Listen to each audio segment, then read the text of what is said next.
Hi, my name's Phil. I like talking about politics. In this video, I'd like to discuss the notion that the way the stated aims are falling apart completely for Brexit as Liz Truss prepares to meet Joe Biden for the first time as Prime Minister. And even though she's been in the same room as him several times already, but never actually met. And she's essentially saying that the main reason for Brexit is now off the table. So it must be asked again, what exactly was Brexit for? But first, if you'd like to be notified of daily news and politics, please subscribe to the channel and click the bell notification icon. So although Brexiteers retreat to their sovereignty arguments these days, that's only because they are subjective and they know they're subjective. Even so, I reckon I could beat a lot of Brexit supporters in an argument over sovereignty these days. But when it comes to practical, objective benefits, they seem to be completely absent now. Oh, it was always about the sovereignty, you see, Phil, they say. No, it wasn't. Before we actually committed this spectacular act of national self-harm, the Brexiteers had no end of tangible benefits coming our way. Food and clothing were going to be cheaper from day one. That was Jacob Rees-Mogg. Not in 50 years, which is what he's adjusted his forecast to later, but from day one. They were going to scrap VAT on energy, so our energy bills were going to be cheaper. How's that going down? The people who said that we were going to scrap VAT on energy have been in power for 3 years. They've had the power to do that. Still hasn't happened. Ironically, if Liz Truss does it, because she's in a tax cutting mood, if she does it, it would be hilarious because it will mean the policy has actually finally been brought into being by one of the few people in the Conservative Party who didn't actually promise it. But the shining jewel was supposed to be a US trade deal. This was a cunning ploy on behalf of the Brexiteers, really. After all, what was the point of leaving the single market? Even if you say we should leave the EU, why did we have to leave the single market? That wasn't in the referendum. Well, so we could arrange our own trade deals with better market access with other countries. But the EU already had free trade deals all over the world. We weren't going to improve on those. Ah, yes, but said the Brexiteer, the EU doesn't have a comprehensive trade deal with the US, does it? No. And nor will it. Maybe not. And that view has some legs. The US and the EU have a fundamentally different outlook on economic matters. The US is all about unregulated free market capitalism. The EU is about high standards, consumer rights, worker protections, environmental standards. All of that comes with doing business with the EU. It's not really all that compatible with the US view of things, who still basically legalised slavery. You know, private prisons where prisoners work for a few cents an hour in factories. So although the EU and the US have bilateral trade agreements, it's genuinely hard to see them coming to terms on a comprehensive trade deal. It may happen one day, but you really can't see it in the foreseeable future. You know, well, we could do that, said the Brexiteers. Of course, in order to achieve it, we'd have to dump all of our standards along with worker and consumer rights. Oh, look, that's what we're doing at the moment. But people didn't think that far ahead. But it could certainly be said, outside of the EU and single market, yes, we could indeed get a US trade deal. It would be crap, but it would technically happen. And the US economy is so large that people would imagine, well, even like a few crumbs of market access, of expanded market access, could be worth a bit. Quite how they thought it was going to compensate for the massive loss of market access to the EU is another matter. So when everything else falls apart, the US trade deal was still the Brexit grail. The lie was embellished with the orange one promising that he was ready to cut a deal immediately while he was president. Still wouldn't have happened, mind you.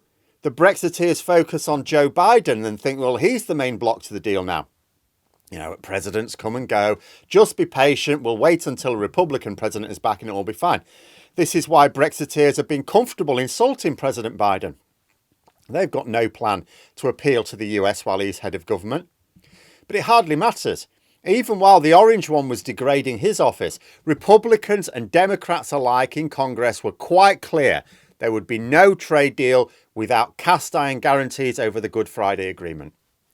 And just to be incredibly clear, both Republicans and Democrats alike on Capitol Hill have made it excruciatingly plain that the way to preserve the Good Friday Agreement is by implementing the Northern Ireland Protocol as set out in the treaty we negotiated and signed. So it doesn't matter who occupies the White House. It doesn't matter whether they care about the protocol or not. There's no way that American legislators are going to allow a trade deal to pass while the protocol is under threat. And I remind you, we're not just threatening to dismantle it, we're currently failing to implement several applications of it right now. But while we continue to threaten it, there's no point in any US president getting serious about trade talks, whether they want to or not. And because the Tories aren't serious about the protocol, there does not exist any prospect of that US trade deal while they're in charge, ever. But you'd think they'd keep up the pretense. After all, for those ordinary voters who agreed that we should leave the EU, they wanted something more tangible than sovereignty. After all, what is this sovereignty giving them the power to do that they couldn't do before? Because I can think of several things they can't now do that they could as EU citizens. Now, ordinary people know that they can't eat sovereignty. They can't use it to heat themselves up this winter. What are they getting? Many already realised they were getting nothing. The Brexiteers can no longer talk about cheaper goods or better jobs. It's even tricky to talk about fewer economic migrants because despite the Tories' shiny new immigration system, we actually have higher immigration now. And as for asylum seekers making their way across the Channel and making Farage shout at the sea like never before, that problem seemed to have got a lot worse since we left. Of course it did. In the EU, we were part of a treaty where all EU member states shared the responsibility for dealing with asylum seekers. That meant that there were some who wanted to make it to the UK that would be diverted elsewhere. Now they're all just waved through. Not anyone else's problem. And because we refuse to set up a processing centre to actually deal with them humanely and legally, of course they're coming across the Channel in record numbers. That's Brexit, that is. If you don't like it, but you voted to leave the EU, you voted for that. So the whole project has turned to dust. All they have left is the promise of some things being delivered in the future. And the only credible future gain is the US trade deal. The Japan trade deal is weaker than the one the EU have. The Australia-New Zealand trade deals are weaker than the ones the EU's finalising at the moment. It's all crap. The US trade deal is the only thing left that we could potentially get the EU that they won't. That's it. That's all we can get on paper that the EU probably can't. But it's something you can't say we can't get done in time. You know, Liz Truss could just say, well, you know, take a little while. Well, what she's saying now is it'll take years. Years. At the moment, she's even dropping it. She's saying she's not even going to bring it up in her meeting.